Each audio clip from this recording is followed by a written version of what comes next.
Chris, thank you for stopping by, visiting us on myprintresource.com. No problem, I'm glad to be here. How's the show going for you in Heidelberg? It's been real good actually. I think, you know, Sunday was I think busier than a lot of people expected, and yesterday and today real positive, so absolutely great. How come digital and packaging and the presses on your end is expanding so rapidly? What's happening there? I think that, you know, at the end of the day, the packaging market, as you can see, if you look back through the, you know, the difficult recession that we've been through, in the end, packaging has been a pretty stable business. It did drop a little bit, but it's increasing again, you know, not rapidly, but kind of a steady growth. And the reasons I see for that, at the end of the day, packaging touches everything that we do and use and eat every day. No question about it. You know, no question about it. And I think that's really what drives it, because you know, the commercial sector obviously has been challenged because a lot of that's gone online, but people are still going to the supermarket, they still eat, they still drink, and they still smoke, and they still get sick. So they're the real reasons that I see that you know, packaging touches the things that we do every day. Digital packaging equipment in the offset sector, is that really an expanding market for you people?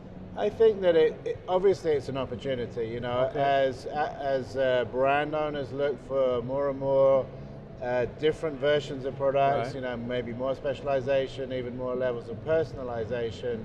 It can be an opportunity, but you know, the volumes are still large, so offset is still the predominant production method. Obviously, digital maybe has a place for certain short runs or promotional activities, but at this point in time, it's all about where's the break-even point, right? So offset is still, really today, still a dominant production process. The entire communications effort just seems to be almost blowing up as we sit here and talk about so many things that are just moving into not just press, but the industry in general. Exactly. And how does Heidelberg and the long history you have with the press industry, how does that fit into that overall picture? You mean on the digital side versus offset? Yeah, I mean, absolutely. I mean, we're obviously the core of our company is offset presses, and however, it's been our strategy to grow in packaging because we knew we need to make that shift away from the commercial and into packaging, as well as obviously continuing to serve the commercial basis. But you have to adapt, right? I mean, you can't just be, you know, have your head in the sand. I mean, you've got to look at the digital market. We follow it. You know, we have a partnership with Ricoh. We're in the wide format with the EFI Vutec. So we're addressing it in a number of different ways, and obviously watching it very closely. And also the like the Anicolor press that we're showing on the booth here in the 52 format, we also launched at Drupa 75.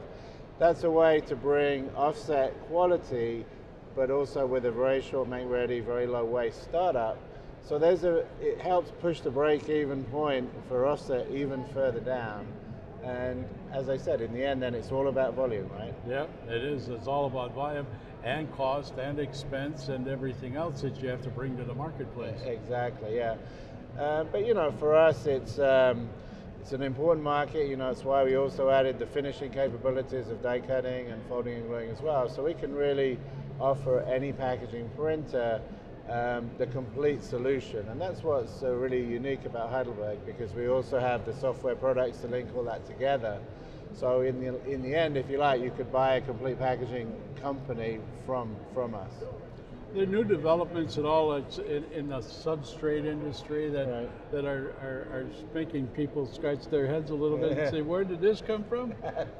I think that you're right. I think that there's certainly been some developments there. In the end, price is still a massive driver, right? I mean, a lot of food, the packaging obviously has a relatively short shelf life, if you like it, even at home. So recycled and being green is obviously important. But you know, plastic materials for higher value products, cosmetics and drinks is obviously there. And then soft touch and some of these other things that you see is good for unique applications. And again, it's all about, can I justify the cost of the package versus what I'm putting in it? You know? Challenges never end, do they? Exactly right. And I think, you know, the other thing I think is important about packaging is that people have access to so much information about products But the store experience in the supermarket, let's say, is still very, very important. That the package has to look good and it has to be appealing, and that's really, really important. Keeps it interesting. Absolutely, yeah, that's Chris, right. thank you very much for stopping by. Thank you very much. Appreciate it. Appreciate Have a great the opportunity show. and enjoy it. Thank you very much. Thank you.